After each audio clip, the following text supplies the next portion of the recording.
Hello students, welcome to our channel. So today we are going to see the topic which is microbes in sewage treatment. तो अभी तक हमने देख लिया था कि कैसे माइक्रोब्स हम यूज़ करते हैं हाउस होल्ड प्रोडक्ट्स में और इंडस्ट्रियल प्रोडक्ट्स में। हाउस होल्ड में हम दही बना रहे थे, लैक्टोबासिलस लैक्टिक एसिड बैक्टीरियाज जो लैक्टिक एसिड प्रोड्यूस कर रहे थे, जो कोagulate कर रहे थे, पार्शियली डाइजेस्ट कर रहे थे मिल्क प्रोटीन्स को। हमें स्मॉल अमाउंट ऑफ इनोक्यूलम भी ऐड करना पड़ रहा था एज अ स्टार्टर, ठीक है, और न्यूट्रिशनल वैल्यू भी बढ़ जाती है। फिर जो डो हम यूज़ करते हैं वो भी फर्मेंट होता है बैक्टीरिया की वजह से, डोसा और इडली का। फिर जो हमारा सैक्रोमाइसिस सर्विसी है, इसको हम बेकर्स ईस्ट भी बोलते हैं और ब्रूअर्स ईस्ट भी बोलते हैं, क्योंकि ये हमारी अल्कोहल इंडस्ट्री में इथेनॉल प्रोड्यूस करने के लिए और बेकरी इंडस्ट्री में ब्रेड प्रोड्यूस करने के लिए हेल्प होती है। फिर यहाँ पे हमने कुछ ट्रेडिशनल ड्रिंक के बारे में देखा था, टॉनिक के बारे में देखा था, चीज़ देखी थी कैसे अलग अलग तरीके की होती है, जिसमें स्विस चीज़ आपकी थी, रॉकीफोर्ड चीज़ थी, CO2 थी। ये जो रॉकीफोर्ड चीज़ है ये आपकी फंजाई की स्पीशीज़ से ऑब्टेन हुई थी। फिर हमने देखा था फर्मेंटेशन में हमारा फर्मेंटेशन क्या होता है, ठीक है। अल्कोहल देखी थी विद डिस्टिलेशन और विदाउट डिस्टिलेशन, और उसके एग्जांपल्स देखे थे। कैसे एंटीबायोटिक्स जो है माइक्रोब्स का यूज़ करके हमें एंटीबायोटिक्स की डिस्कवरी हुई थी। तो पेनिसिलिन सबसे पहले आया था, जो हमने ऑब्टेन किया था from fungi Penicillium notatum, right. और वर्ल्ड वॉर 2 के टाइम पे भी इसकी हेल्प हुई थी। तो ये सब हम अब तक देख चुके थे। और कैसे हमारी और भी एंटीबायोटिक्स जो है वो ये डिजीज़ेस जो हमारे हैं इनको ठीक करने के लिए हमारे एंटीबायोटिक्स जो हैं इन डिजीज़ेस के अगेंस्ट में भी हमारे पास है, ठीक है। और फिर बायो एक्टिव मॉलिक्यूल्स देखे कि कैसे एस्परगिलस फंजाई जो है वो सिट्रिक एसिड प्रोड्यूस करता है। ये सारी चीज़ें देखी, काफ़ी सारे हमने बायो मॉलिक्यूल्स के बारे में देखा। फिर कुछ हमने ऐसे बायो एक्टिव मॉलिक्यूल्स देखे जो हमारा हेल्थ केयर में भी हमारी हेल्प करते हैं, जैसे कि साइक्लोस्पोरिन एक इम्यूनोसप्रेसेंट है, ट्राइकोडर्मा पॉलीस्पोरम से ऑब्टेन किया जाता है। स्टैटिन जो है ये हमारा ब्लड कोलेस्ट्रॉल लेवल को लो करने में हेल्प करता है। स्ट्रेप्टोकाइनेस जो है वो क्लॉट बस्टर का काम करता है। तो ये सब हमने देख लिया। अब उसके बाद हम देखना है कि माइक्रोब्स कैसे सीवेज ट्रीटमेंट में यूज़ किए जाते हैं। तो जैसा कि हम जानते हैं कि बहुत सारी लार्ज क्वांटिटी में वेस्ट वाटर जो है रोज़ प्रोड्यूस होता है सिटी में, टाउन में, ठीक है। और जो मेजर कंपोनेंट है इस वेट का वो है वेस्ट का, वाटर वेस्ट का वो क्या है, ह्यूमन एक्सक्रीटा, जो हम एक्सक्रीटिव प्रोडक्ट रोज़ रिमूव करते हैं। This municipal water waste water is also called sewage. और इसी वेस्ट वाटर को, जिसमें ह्यूमन एक्सक्रीटा होता है और भी सारा जो भी गंदा पानी होता है, उसको हम बोलते हैं सी वेज, ठीक है। It contains large amounts of organic matter. देखो ह्यूमन एक्सक्रीटा है तो पता है ऑर्गेनिक मैटर तो होगा, ये तुमने पहले भी पढ़ा हुआ होगा कहीं ना कहीं। तो ऑर्गेनिक मैटर है बहुत सारा, और माइक्रोब्स प्रेजेंट होते हैं बहुत ज़्यादा लार्ज अमाउंट में। Many of which are pathogenic. Pathogenic मतलब डिजीज़ कॉजिंग है। Have you ever wondered where this huge quantity of sewage of urban and water waste is disposed? कभी सोचा है कि कहाँ जाता है ये? This can not be discharge into natural bodies like rivers और streams directly. You can understand why. अब तुम्हें पता है भाई, नॉर्मल किसी नदी में थोड़ी ना इतना गंदगी को डाल दोगे तुम। और पता है फिर वहीं से पानी भी आता है पीने का, नहाने का और सारे काम करने का, है ना। तो ऐसे तो नहीं हो सकता, ट्रीटमेंट तो करना पड़ेगा। तो बिफोर डिस्पोजल, तो ये जो गंदा पानी होता है इसको वाटर बॉडीज़ में डिस्चार्ज करने से पहले, हम डिस्पोजल करने से पहले, sewage is treated with sewage treatment plants. जो STPs क्या है, STPs, ठीक है। एक देखो, एक था STD जो कि थे सेक्सुअली ट्रांसमिटेड डिजीजेस, STDs था। और एक है STPs जो कि क्या है, हमारे सीवेज ट्रीटमेंट प्लांट्स, ठीक है। तो to make it less polluting, तो हम सीवेज ट्रीटमेंट प्लांट्स में सीवेज को ट्रीट करते हैं, लेस पॉल्यूट करते हैं। Treatment of waste water is done by heterotrophic microbes naturally present in sewage.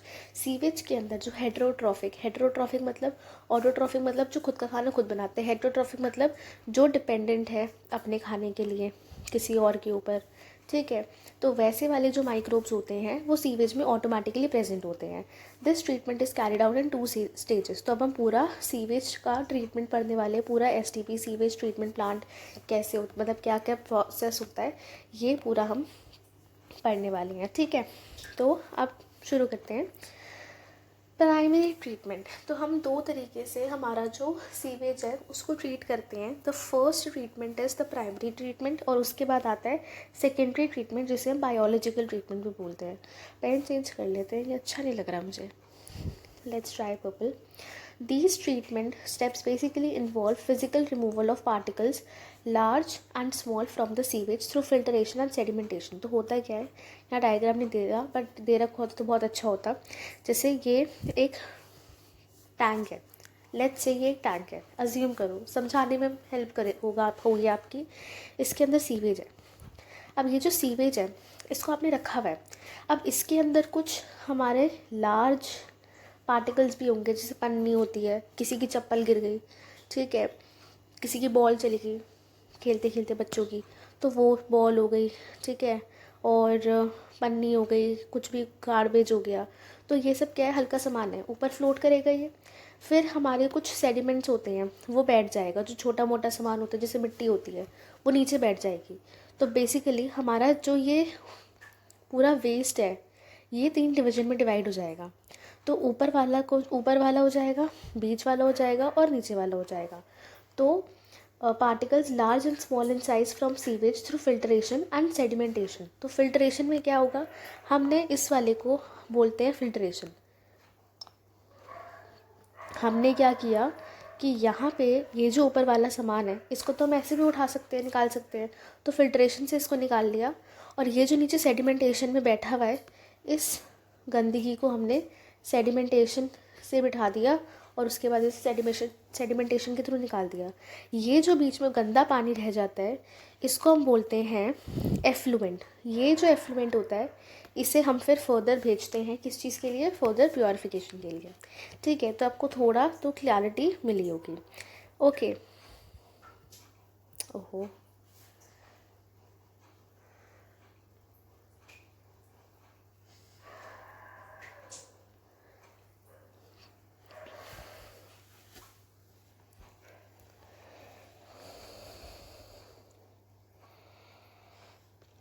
तो these are removed in initial stages. Initially floating debris is removed by sequential filtration. Filtration से floating debris जो भी चीज़ें ऊपर float कर रही हो तो उसको हमने निकाल दिया। Then grit, soil and small pebbles are removed by sedimentation. All solids that settle form the primary sludge. जितना solid settle होता है उसको हम primary sludge बोलते हैं, and the supernatant forms the effluent। और जो बीच का बचा हुआ है उसको हमने क्या बोला था, effluent। कि कुछ भी बन गया, बनाना कुछ और चाह रही थी। The effluent from the primary settling tank is taken for secondary treatment. और ये जो एफ्लुएंट है इसको हम फिर सेकेंडरी ट्रीटमेंट के लिए भेज देते हैं। ओके, अब सेकेंडरी ट्रीटमेंट में क्या है, सेकेंडरी ट्रीटमेंट और biological treatment. The primary effluent is passed into large aeration tank. ये एरेशन टैंक्स बाहर से दिख रहे हैं, अंदर से इसको आप ऐसे समझ सकते हो। लार्ज एरेशन टैंक मतलब यहाँ से आपने ऑक्सीजन आ सकती है, ऐसा टैंक के अंदर आपका एफ्लुएंट डिपॉजिटेड है, मतलब प्रेजेंट है, ठीक है। Where it is constantly agitated mechanically and air is pump. घुमाते रहते हो आप इसे ताकि, और एयर आप पंप करते रहते हो। This allows vigorous growth of useful aerobic microbes into flocs. तो अब क्या होता है, बेसिकली जो हमारा इसके अंदर ऑर्गेनिक मैटर प्रेजेंट है, जो हमारा एफ्लुएंट है जिसको हमने सेकेंडरी ट्रीटमेंट के लिए भेजा है, इसके अंदर हमारा ऑर्गेनिक मैटर प्रेजेंट है। अब ये जो ऑर्गेनिक मैटर है ये कोई ना कोई तो खाएगा।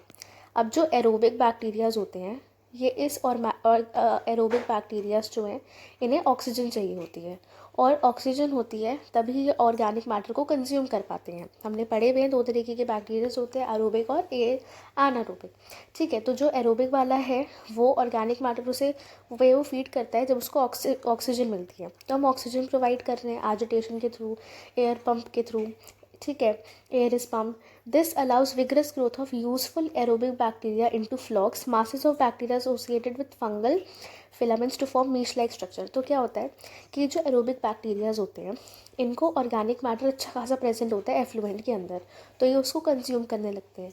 जब कंज्यूम करने लगते हैं तो खा पी के मोटे तो होंगे, तो उस केस में क्या होता है कि ये फ्लॉक जैसा स्ट्रक्चर फॉर्म कर लेते हैं, ठीक है। फ्लॉक ऐसा स्ट्रक्चर होता है,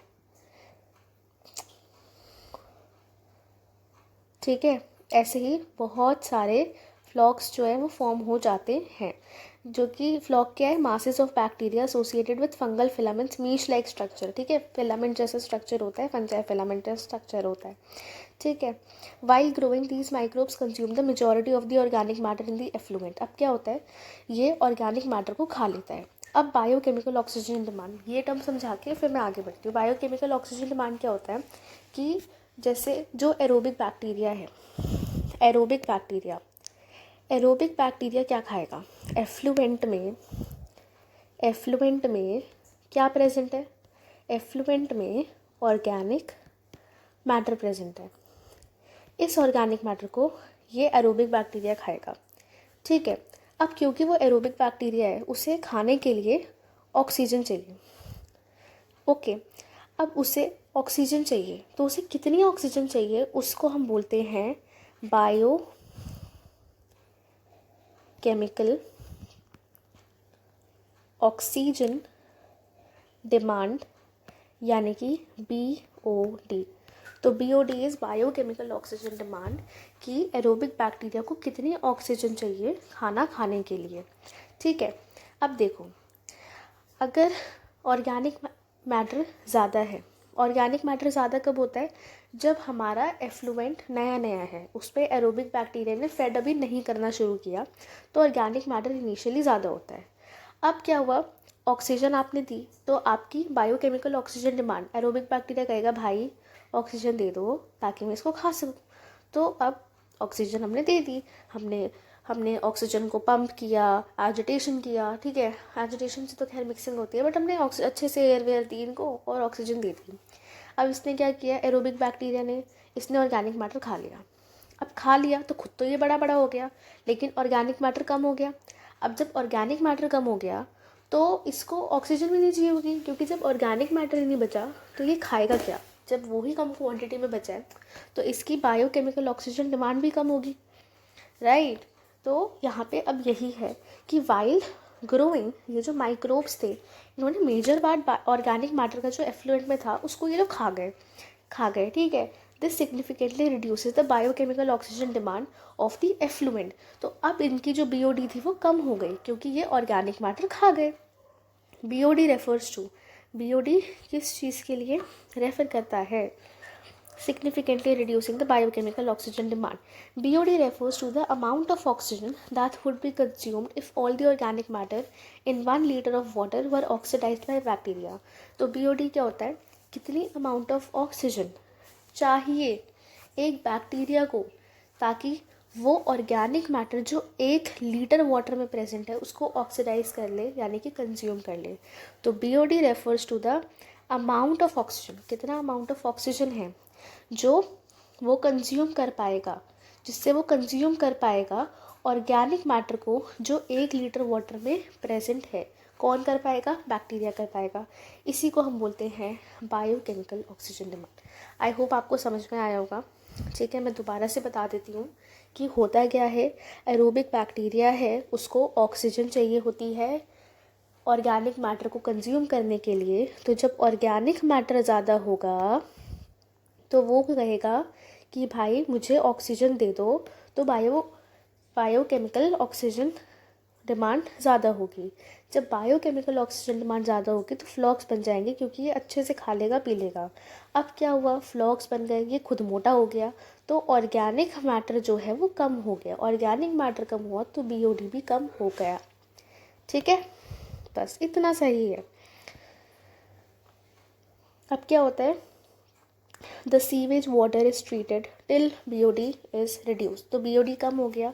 the BOD test measures the rate of uptake of oxygen by microorganism in a water sample and thus indirectly BOD is the measure of organic matter present in the water। अब होता क्या है कि जो BOD है, BOD से हमें पता चलता है कि कितना अपटेक है ऑक्सीजन का माइक्रो ऑर्गेनिज्म के द्वारा, माइक्रो ऑर्गेनिज्म कितनी ऑक्सीजन ले रहा है, ठीक है, सैंपल ऑफ वाटर के अंदर। तो इनडायरेक्टली हमें ऑर्गेनिक मैटर के बारे में भी पता चल रहा है, क्योंकि अगर BOD कम है इसका मतलब ऑर्गेनिक मैटर जो है ऑर्गेनिक मैटर जो है वो भी कम है। The greater BOD waste more its polluting potential. तो जितनी बीओडी वैल्यू ज़्यादा उतना ही गंदा पानी होगा, उतना ही वो पल्यूट करेगा अगर हम उसे डिस्चार्ज कर देते हैं तो। Once the BOD of sewage or wastewater is reduced, the effluent is passed into settling tank where the bacterial flocs are allowed to sediment। तो होता क्या है, अब हमारा क्या हुआ था कि इसके अंदर अच्छा सा, अब इसके अंदर फ्लॉक्स बन गए थे, एफ्लुएंट था लेकिन साथ ही साथ बहुत सारी क्वांटिटी में फ्लॉक्स बन गए थे। तो अब हम क्या करते हैं, सेटलिंग टैंक में इसको भेज देते हैं और सेटल होने के लिए कहते हैं। This sediment is called activated sludge. इसको हम एक्टिवेटेड स्लज बोलते हैं। A small part of activated sludge is back to the aeration tank serve as inoculum. तो जो एरेशन टैंक था, ठीक है, उसके अंदर एफ्लुएंट था, उसके अंदर हम थोड़ा सा इसको डाल देते हैं जो इनोक्यूलम स्टार्ट करता है, मतलब कि थोड़ी सी जो हमारे एरोबिक बैक्टीरियाज होते हैं वो फ्लॉक्स ये इसके अंदर डाल देता है, तो हमारा फिर से ऑर्गेनिक मैटर का कंजम्पशन ये स्टार्ट करते हैं कौन, bacterias. The remaining part of the sludge is pumped into large tank called anaerobic sludge digester. फिर क्या करते हैं हम, इसको एनारोबिक स्लज डाइजेस्टर में ट्रांसपोर्ट कर देते हैं, किसको, हमारा जो एक्टिवेटेड स्लज होता है उसको। अब क्या है, एनारोबिक स्लज डाइजेस्टर में ऑक्सीजन नहीं है, अब हमारे पास एरोबिक बैक्टीरियाज थे और ये जो फ्लॉक्स प्रेजेंट थे ये भी एरोबिक बैक्टीरियाज के ही थे। तो क्या होगा, अब ऑक्सीजन नहीं है तो एरोबिक बैक्टीरिया जो है वो मर जाएगा। पहले तो सेडिमेंटेशन टैंक में आप लेके गए थे ना, तो ये सेडिमेंट बन गया, नीचे सेडिमेंट पे ऐड किया, ठीक है। अब क्या हुआ, here other kinds of bacteria will grow anaerobically, digest the bacteria and fungi in the sludge। तो ये जो फंजाई और बैक्टीरिया थे ये मर जाएंगे क्योंकि aerobic condition, aerobic bacteria oxygen नहीं है, सर्वाइव नहीं कर पाएंगे, और एनारोबिक बैक्टीरिया जो प्रेजेंट होंगे वो क्या कर जाएंगे, इन पे फीड करके उनका साइज बढ़ जाएगा। During this digestion bacteria produces mixture of gases. और जब ये वाला डाइजेशन होता है तो बैक्टीरिया जो है वो मिक्सचर ऑफ गैसेस प्रोड्यूस करता है, बहुत सारे गैसेस प्रोड्यूस करता है, जैसे कि methane, hydrogen sulphide, carbon dioxide. These gases are form biogas, और इन्हीं गैसेस को हम बायोगैस बोलते हैं। Can be use as a source of energy as it is inflammable. ठीक है, सोर्स ऑफ एनर्जी के लिए हम इसे यूज़ कर सकते हैं। Effluent from secondary treatment plant is generally release, और फिर ये जो एफ्लुएंट बचता है इसको हम फिर रिलीज़ कर देते हैं सेकेंडरी ट्रीटमेंट के बाद इसे हम फिर रिवर्स में छोड़ देते हैं। An aerial view of such plant is figure 8.7। ये ठीक है, ये इतना बड़ा ऐसे दिखता है। अब मैं आपको दोबारा से ये बता रही हूँ, ठीक है, समझा रही हूँ कैसे क्या हुआ सब कुछ, तो बिल्कुल पेशेंटली सुनना है, ठीक है, बिल्कुल ध्यान से, सब समझ में आ जाएगा।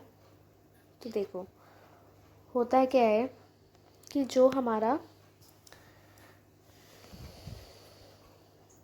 सबसे पहले एक हम फिल्ट्रेशन प्राइमरी ट्रीटमेंट होता है, ठीक है, प्राइमरी ट्रीटमेंट होता है जिसमें हमारे कुछ स्टेप्स होते हैं। तो इनिशियली क्या होता है कि पूरा जो हमारा एफ्लुएंट है उसको हम थोड़ी देर सेटल होने देते हैं, तो नीचे सॉइल वगैरह और कुछ पार्टिकल्स जो हैं वो सेटल हो जाते हैं, ठीक है, और ऊपर फिल्ट्रेट के ऊपर हल्की चीज़ें फ्लोट कर रही होती है, फ्लोटिंग डेब्रिस में कुछ भी आपका फ्लोट कर रहे हैं। तो ये यहाँ पे इसको हम हटा देंगे, इसको बोलते हैं फिल्ट्रेशन। फिर नीचे का ये जो सेडिमेंटेशन है इसको रिमूव कर देंगे, तो इसे बोलते हैं सेडिमेंटेशन। अब ये जो बीच का है इसको हम बोलते हैं एफ्यूलेंट या फिर प्राइमरी स्लज। अब ये जो प्राइमरी स्लज है इसे हम भेजते हैं सेकेंडरी ट्रीटमेंट के लिए। अब सेकेंडरी ट्रीटमेंट के लिए भेजते हैं तो क्या होता है, हमारा टैंक होता है एरेशन टैंक। तो एरेशन टैंक में ये जो एफ्लुएंट है प्रेजेंट, इसमें हमने ऑक्सीजन दी, इसको एजिटेट किया, उससे क्या हुआ, उससे जो BOD थी वो ज़्यादा थी क्योंकि ऑर्गेनिक मैटर ज़्यादा था। अब क्या हुआ, जो एरोबिक बैक्टीरियाज थे उन्होंने खाया पिया मौज की, तो फ्लॉक्स बन गए। अब ये जो फ्लॉक्स बन गए हैं, ऑर्गेनिक मैटर फ्लॉक्स बनने के बाद कम हो गया, क्योंकि ऑर्गेनिक मैटर कम तो हो गया, जितना था इन्होंने खा पी के बड़े हो गए, मोटे मोटे हो गए, तो BOD भी कम हो गई, ठीक है, बायोकेमिकल ऑक्सीजन डिमांड कम हो गई। फिर हमने क्या किया, हमने इसको एनाएरोबिक कंडीशन दी। एनाएरोबिक कंडीशन में क्या हुआ, जो हमारे फ्लॉक्स थे ये मर गए, देखो ये बहुत गंदा डायग्राम बन रहा है, पर तुम बस समझने के लिए समझना, पेपर में इतना गंदा मत बना कर आना अगर आता है तो ये, ठीक है। तो एनारोबिक बैक्टीरिया जो थे उन्होंने इस पर फीड किया और फंजाई पे फीड किया, तो हमारा एरोबिक बैक्टीरिया ख़त्म हो गए।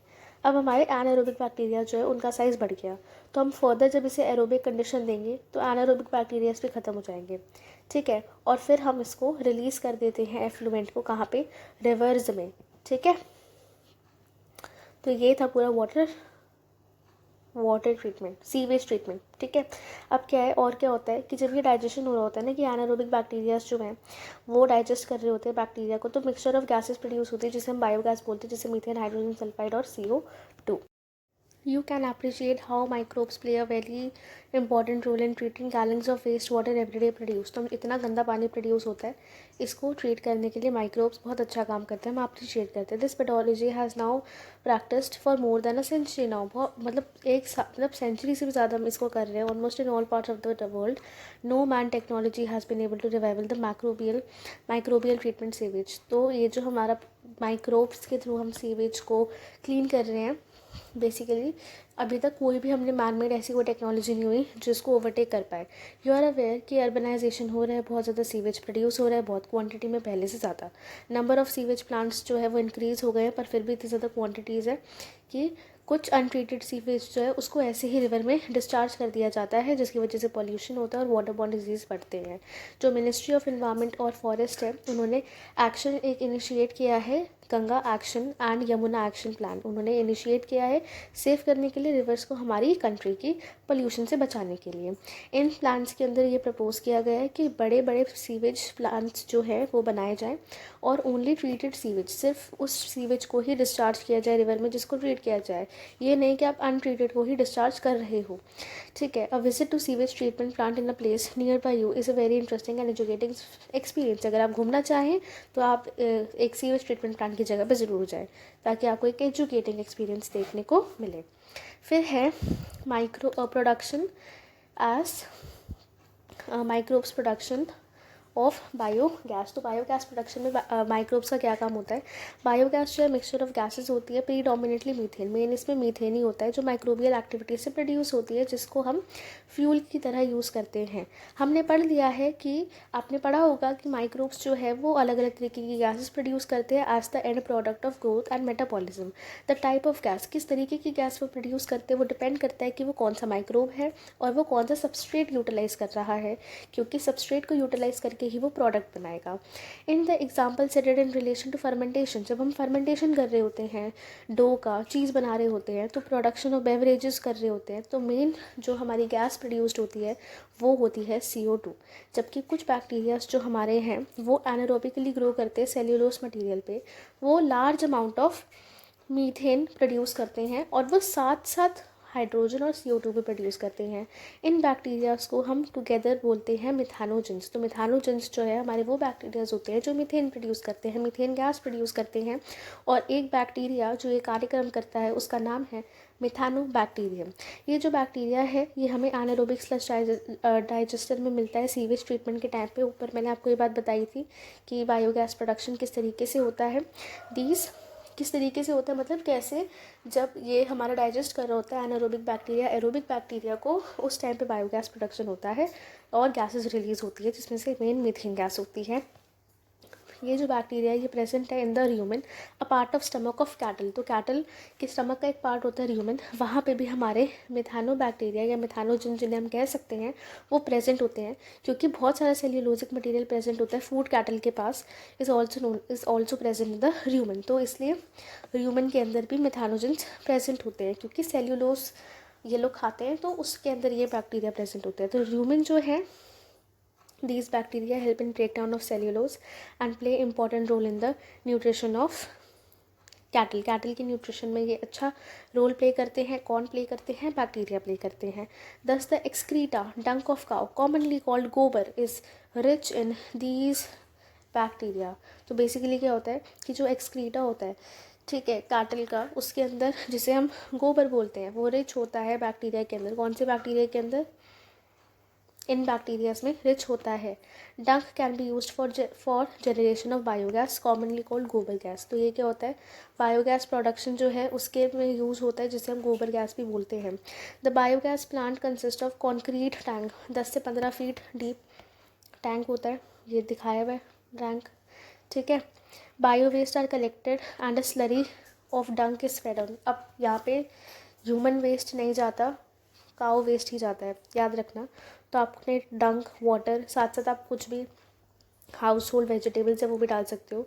अ floating cover is placed over the slurry. ये फ्लोटिंग कवर जो है इसको आपने प्लेस कर दिया ओवर द स्लरी। ये जो स्लरी है, ये जो आपने डाली, तो ये सारी स्लरी है। Keeps on rising as gas is produce in the tank due to activity of microbial. तो माइक्रोब्स की एक्टिविटी होती है जिसकी वजह से गैसेस प्रोड्यूस होती है, और ये टैंक जो है ये ऊपर उठता रहता है। The biogas plant has an outlet. Biogas plant की एक आउटलेट भी होती है। तो ये यहाँ से ये जो है इसे हमने आउटलेट बोला है, ठीक है। Connected to a pipe to supply biogas to nearby house. तो नियर बाय हाउस सप्लाई करने के लिए, तो एक तो आउटलेट नीचे है और एक आउटलेट ऊपर है। तो जो ऊपर वाला आउटलेट है उससे गैस प्रोड्यूस होती, उससे आप गैस ट्रांसपोर्ट करते हो। The spent slurry is removed through another outlet.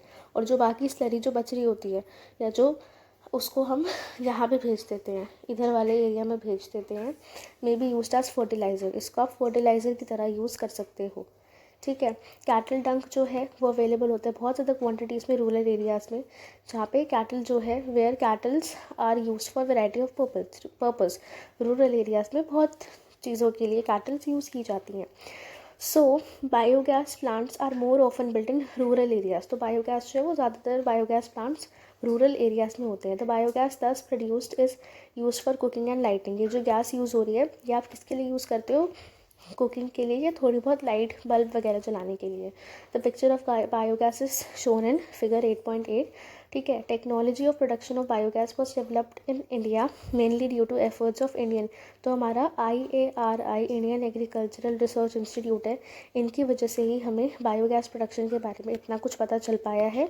और हमारा and IARI and khadi and village industries commission KVIC।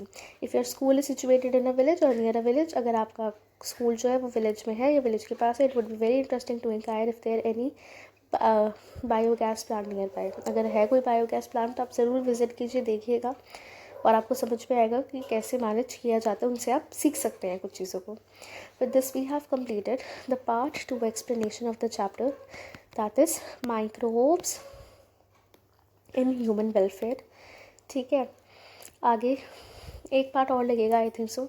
तो microbes as bio control agents और बायो फर्टिलाइजर्स कंप्लीट होके will be completing our chapter. If you have any doubts you can ask in the comment section, ठीक है। Thank you so much and bye.